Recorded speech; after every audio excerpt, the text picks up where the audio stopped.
খারিজি মাদ্রাসা প্রথাগত অবস্থার বাইরে। খারিজি মাদ্রাসায় প্রথাগত শিক্ষা হয় না। খারিজি মাদ্রাসায় শুধুই ধর্ম শিক্ষা। বিদেশি টাকায় চলে অধিকাংশ খারিজি মাদ্রাসা, দাবি শিক্ষক কাজী মাসুম আক্তারের। খারিজি মাদ্রাসা বলতে একটা জনগোষ্ঠী যারা গোষ্ঠীর বাইরে গিয়েছিল, ইসলামিক ইতিহাস আছে আর কি। খারিজি মানে বাইরে, প্রথাগত ব্যবস্থার বাইরে, এখানে প্রথাগত শিক্ষার বাইরে। সাধারণ যে শিক্ষা আমাদের হয় সেই শিক্ষা নয়, এটা অন্য ধরনের শিক্ষা। যেভাবে শিক্ষাটা নেওয়া হয় সেটাও নয়, অন্যরকম শিক্ষা। ছেলেমেয়েরা যে সাধারণ যে শিক্ষা নেয় সেই শিক্ষার বাইরে যখন শুধুমাত্র ধর্ম শিক্ষার জন্য শিক্ষাকে দান করা হয় সিস্টেমের বাইরে গিয়ে, এটা হচ্ছে খারিজি। 614টা যে মাদ্রাসা বললাম, এটা হচ্ছে আধুনিক কারিকুলাম সম্পত সরকারি অনুমোদিত অনুদান পদ্ধতি, বুঝে গেল। তারপরে তখনও বাম আমলেও আরো অনেক মাদ্রাসা ছিল যেগুলো খারিজি মাদ্রাসা বলে, সেই সংখ্যা হচ্ছে 7,000 প্রায়। সেগুলো বিদেশি টাকা, জাকাতের টাকা, ধর্মের নামে সংগৃহীত টাকা।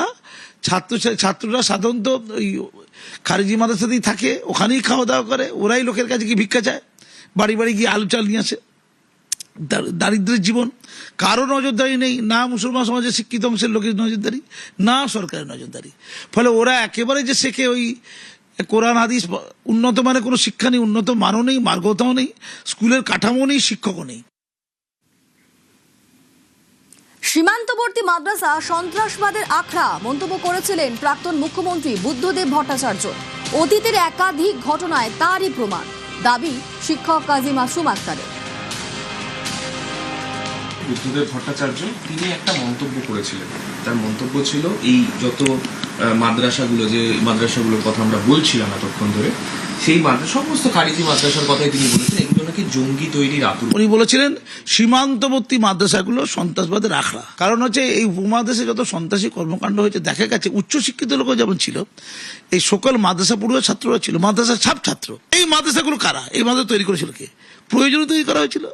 পাকিস্তান আমরা দেখেছি, আফগানিস্তানে দেখেছি, পশ্চিমবঙ্গে দেখেছি, এই খাগড়াগড়ে দেখেছি, আমাদের বর্ধমান বিস্ফোরণ আমরা সব জানি। সরকার দু ধরনের মাদ্রাসার জন্য ইতিমধ্যে এনকোয়ারি করতে গেছে। একটা খারিজি মাদ্রাসা, আর কিছুদিন আগে ওই মানে অনুমোদিত অথচ আনএডেড যে প্রায় 500টার মতো মাদ্রাসা আছে, সেইগুলো তারা এডেড মানে পয়সা চেয়েছে, এডেড হতে চেয়েছে, তাদের ওখানে নজরদারি করতে গেছে।